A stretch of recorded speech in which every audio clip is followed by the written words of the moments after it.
शांति। आज बाबा ने मुरली में कहा कि बाबा आकर तुम बच्चों को ही त्रिकालदर्शी बनाते हैं। त्रिलोकीनाथ त्रिकालदर्शी, तीनों काल तीनों लोकों को जानने वाले को ही त्रिकालदर्शी कहा जाता है। आज बाबा ने मुरली में कहा कि त्रिकालदर्शी तुम किस चीज़ के बनते हो? कल, आज और कल, इन तीनों ही काल को जानने वाले तुम त्रिकालदर्शी बच्चे बनते हैं। अब हमें अपने आप से ये बात पूछनी है कि वास्तव में मुझे इतना नशा या निश्चय है कि मैं अपने कल, आज और कल को 100% जानता हूँ। क्योंकि ब्रह्मा बाबा को तो इस पर पूरा संपूर्ण निश्चय था कि कल मैं ही विष्णु था और आज मैं ही विष्णु बन रहा हूँ और कल फिर से मैं ही विष्णु होगा।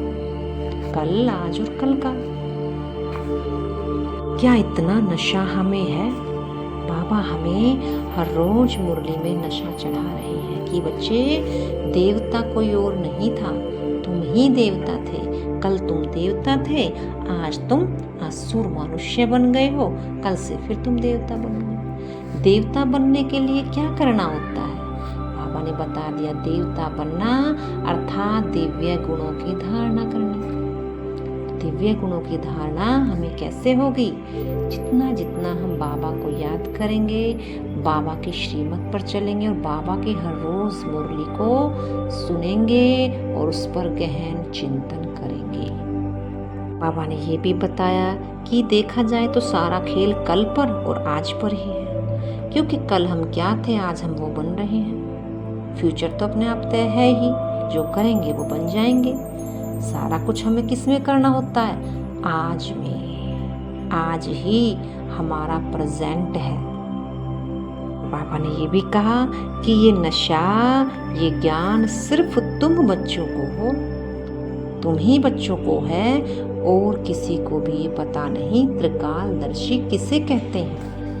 क्योंकि किसी भी संस्था में ये बताया ही नहीं जाता कि हम ही देवता थे, हम ही पूज्य थे, हम ही पुजारी बने, फिर हम ही शूद्र बने, अब फिर ही हम ही ब्राह्मण बनेंगे ना। ये बातें तो किसी सत्संग में आज तक सिखाई ही नहीं गई कि हम सो का सही अर्थ यहाँ इस ज्ञान में आने से पता चला, जो बाबा ने स्पष्ट बता दिया कि कल क्या थे, आज क्या हो, कल क्या बन जाओगे। लेकिन पूरा पुरुषार्थ करना ही होगा। बाबा ने तो आकर हमें सारा आदि मध्य अंत बता दिया कि आदि में हम क्या थे, मध्य में क्या थे और अंत में क्या है। सारा आदि मध्य अंत बता दिया। अब इस आदि मध्य अंत को जानकर अब हमें विशेष पुरुषार्थ करना है। अपनी बुद्धि को इतना शक्तिशाली, इतना पावरफुल करना है, इतना कंट्रोलिंग रूलिंग पावर से भरना है कि जब चाहे, जहाँ चाहे इसको लगा सके। बाबा ने तो आकर ज्ञान दे दिया, लेकिन सबसे अच्छी जानकारी अगर कोई जान सकता है तो वो आत्मा मैं खुद ही जान सकती हूँ कि मैं आज में क्या पुरुषार्थ कर रही हूँ, जो मेरा कल ऐसा सुंदर भविष्य होगा। ये कोई और नहीं चेक कर सकता। इसलिए हर पल अपनी तैयारी रखो कि कल मुझे ये बनना है तो मुझे आज में क्या क्या करना होगा, अभी मुझे कैसा करना होगा। इसलिए बाबा ने कहा, माया अगर आए तो उसको डोंट केयर कर दो, आउट कर दो। अच्छा, बाबा कई बार मुरली में बताते थे कि जैसे ही बाबा बैठते थे, अपने चिंतन करते थे, बुद्धि के साथ अलर्ट होकर बैठते थे कि देखो क्या क्या बुद्धि अब सारे दिन में क्या क्या सोचती है, क्या देखती है, किसी के बारे में क्या सुनती है। तो बाबा इतना पहरा देते थे, क्या कहते थे अपने आप से, अब पुरानी दुनिया गई की गई, अब तो मैं नई दुनिया में जा रहा हूँ। यानी जो भी बातें पुरानापन आ रहा है तो उसको डोंट केयर कर देते थे। क्या कहते थे, अब पुरानी दुनिया गई की गई, अब तो बस मैं नई दुनिया में जा रहा हूँ। नई दुनिया आई की आई। बाबा को क्या नशा था कि नई दुनिया तो मेरे लिए आई की आई, क्योंकि वो अंदर इतनी स्थापना पक्की हो चुकी थी।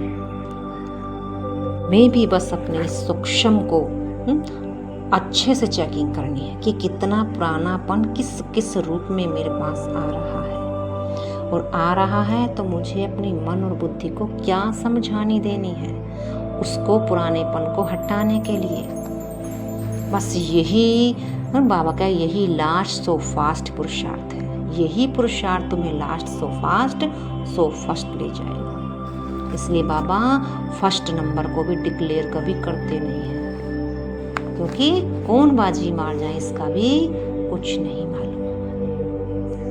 त्रिकालदर्शी बुद्धि को बनाने के लिए हमें विशेष कौन कौन सी चेकिंग करनी होगी। बुद्धि को सदा एक बाबा की याद में लगा कर रखो, और बुद्धि बाबा की याद में कब लग सकेगी, जितना जितना हमारा अपनी रसेंद्रियों पर कंट्रोल होगा, क्योंकि खान पान का योगी जीवन में बहुत बड़ा महत्व है। जितना ज़रूरी है उतना तो खाना ही है, 2 बार 3 बार थोड़ा थोड़ा खाना ही है, लेकिन शाम को जो हमारा खाना होता है वो बिल्कुल हल्का होना चाहिए, क्योंकि कहते हैं जितना आप खाओगे तो उतना पचाने में भी आपको शक्ति लगानी पड़ती है, भोगनी पड़ती है। पेट भी क्या कार्य करता रहता है, उसको भोगता रहता है, उस पचाता रहता है। पचाना माना भोगना से पचाना। एक हल्का खाओगे तो चलते फिरते ही तुम्हारा आसानी से पच जाएगा, उसमें कोई भी शक्ति लगाने की जरूरत नहीं पड़ेगी, यानी बुद्धि भी उसमें लगाने की जरूरत नहीं पड़ेगी। कई बार कह दे बदहजमी होगी, कब्ज हो गई, ये होगी, तो उसमें भी तो बुद्धि चलानी पड़े ना। तो बाबा में कहाँ बुद्धि लगेगी जब ऐसे ही बुद्धि हमारी इधर उधर लगती रहेगी। तो शाम को तो हमेशा हल्का भोजन खाएं, ताकि हमारी चलते फिरते ही हमारा वो भोजन पच जाए, उसमें हमारी शक्ति भी ना लगे पचाने के लिए। भोगना भी नहीं पड़ना पड़े पेट को कि कुछ भोग रहा है, पेट दुखी हो रहा है, शरीर नहीं। दूसरी बात, कम खाना क्यों चाहिए, क्योंकि अमृत वेले उसी आत्मा की नींद जल्दी खुलेगी जिसका खाना हल्का होगा, जिसका खाना दलिया खिचड़ी या चावल होगा। रोटी से क्या होता है, एक तरह से नशा हो जाता है, लेकिन वो भी खानी है, क्योंकि फिर कमजोरी ज़्यादा आ जाएगी ना खाओगे तो। लेकिन थोड़ा, जहाँ 4 है वहाँ 2 कर दो या 3 कर दो, इतना कर दो जैसे भी आपसे हो, ताकि हम अपनी बुद्धि को जितना भी बाबा में लगा सकें। और जितनी बुद्धि हमारी हल्की होगी उतना ही हमारा अमृत वेला बहुत अच्छा होगा। और जब अमृत वेला अच्छा होगा तो बाबा क्या कह रहे थे, बिल्कुल बुद्धि क्लीन हो जाएगी। उसे बस अपने फ्यूचर पे ही ध्यान जाएगा कि मुझे ये करना है, ये बनना है, ऐसा पुरुषार्थ करना है, वो उसी की तरफ भागेगी। क्योंकि बुद्धि को घोड़ा कहा गया है, आप जिधर उसको भगाना चाहोगे वो उधर ही भागेगी। उसकी कंट्रोल बाबा कह रहा है आत्मा के हाथ में होनी चाहिए। बाबा ये भी कहते हैं कि 2-3 बजे उठकर अमृत वेले बाबा को याद करो, बाबा से मीठी मीठी रूरिहान करो। और 2-3 बजे कौन उठ पाएगा, जिसका बुद्धि रिलैक्स होगी, जो थकी हुई नहीं होगी। ज़्यादा खाना भी हमें थका देता है, गहरी नींद में ले जाता है, उठने ही नहीं देती। इसलिए हल्का खाना खाना और बाबा को याद करना। हेल्थ, वेल्थ और हैप्पीनेस हमें यहाँ ही स्थापन करके फिर नई दुनिया में जाना है, क्योंकि सारे संस्कार यहाँ ही बनाने हैं, तब हमें नई दुनिया में वो सब कुछ प्राप्त होगा।